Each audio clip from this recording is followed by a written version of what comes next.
All right, well, things are definitely getting closer to wrapping up in terms of the paint preparation.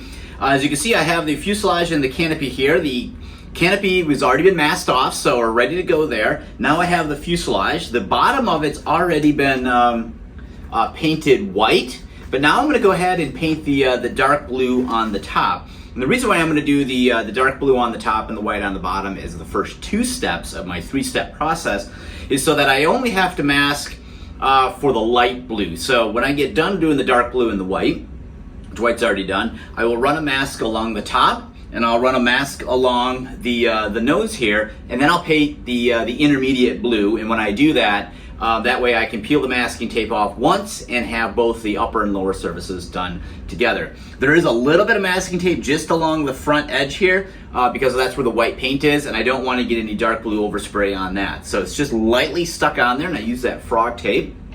I also have cut in with blue paint along the top here around the ADF antenna, or football as sometimes it's referred to, and that's just so that when I go to spray, I make sure that I got good coverage around the perimeter, and the same up here with the radio antenna and the hatch release.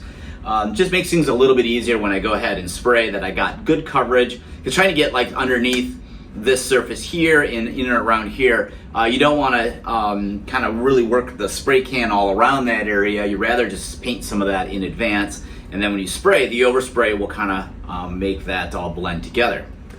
One tip for everyone is you can see that I have the perimeter of the canopy area painted over already with dark blue and intermediate blue, and did the same on the back of the canopy and the leading edge. And the reason why I do that is when the canopy is on, this is especially true if you're painting an aircraft with darker colors.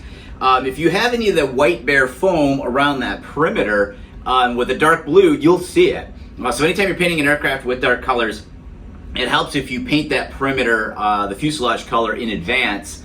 That way, when everything is done, you don't see any of that white if there's any gaps in between the canopy and the fuselage. So with that said, there's really not much else to talk about in terms of, this area here is ready to paint. We're gonna go put it out in the garage and throw some dark blue paint on it.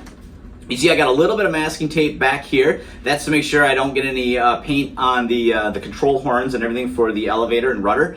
Plus there's a little bit of white paint that's going to be underneath the horizontal stabilator, and I don't want any blue overspray on that, so I just lightly put some frog tape on that just to kind of keep that area nice and white, and then I'll mask around all of that when I go to paint the intermediate blue.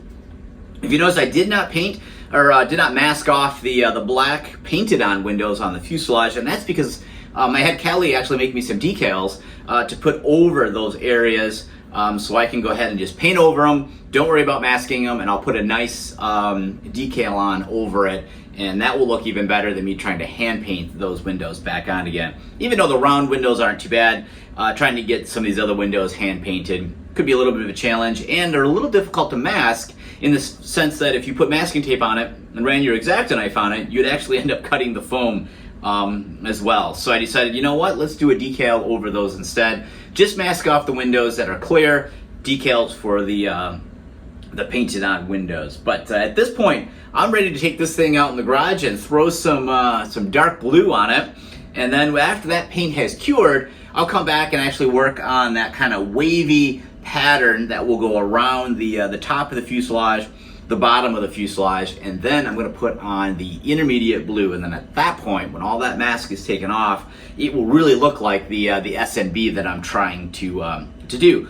A lot more work to come after that. Just because it's painted doesn't mean that it's done. There'll be decals, weathering, a lot of small little detail work here and there that will need to get done, including probably doing some updates to the landing gear as well to kind of make them just look a little bit more realistic. So, well, it's getting close to throw paint on it. Doesn't mean that we're ready to wrap up this project by any means. There's a lot more coming.